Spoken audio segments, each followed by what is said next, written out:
हो चुका है। काफ़ी सारे भक्तगण अभी भी यहाँ पर लक्ष्मी मूर्ति जो है अभी विसर्जन मत चलाकर यहाँ पर देख सकते हो आप ट्रॉली पे लग चुके हैं और कुछ ही देर में यहाँ पर विसर्जन के लिए जाएंगे। हालांकि ऐसे तो हमें टाइम बताया जा रहा है यहाँ पर 10:30 बजे रात को, लेकिन अभी यहाँ पर मंडल वाले बता रहे हैं कि अभी कुछ टाइम और लगेगा। खाली जाऊ लागलेलं आहे लालबागच्या राजाची पाऊलं, त्या पावलांवरती हजारो लाखो जायचं करोडो गणेश भक्त नतमस्तक होतात। ती पावलं आता समुद्राच्या पाण्याला लागलेली आहेत आणि लिफ्ट हळूहळू खाली जाऊ लागलेली आहे। लालबागची पावलं विसर्जित झालेली आहे। हळूहळू लालबागच्या राजाची मूर्ती आहे मूर्ती आहे विसर्जित केली जाते।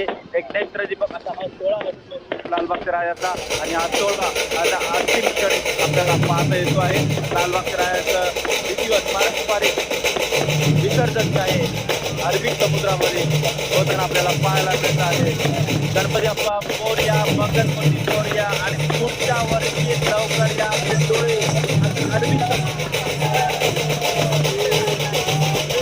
भावनिक वातावरण जे आहे ते पाहायला मिळते। आपण समोर पाहतो आहोत लालबागच्या राजाचं पारंपरिक विसर्जन सोहळा आता संपुष्टात येत आहे। लालबागच्या राजाचं राजेशाही काका विसर्जन जे आहे ते पार पाडत आहे।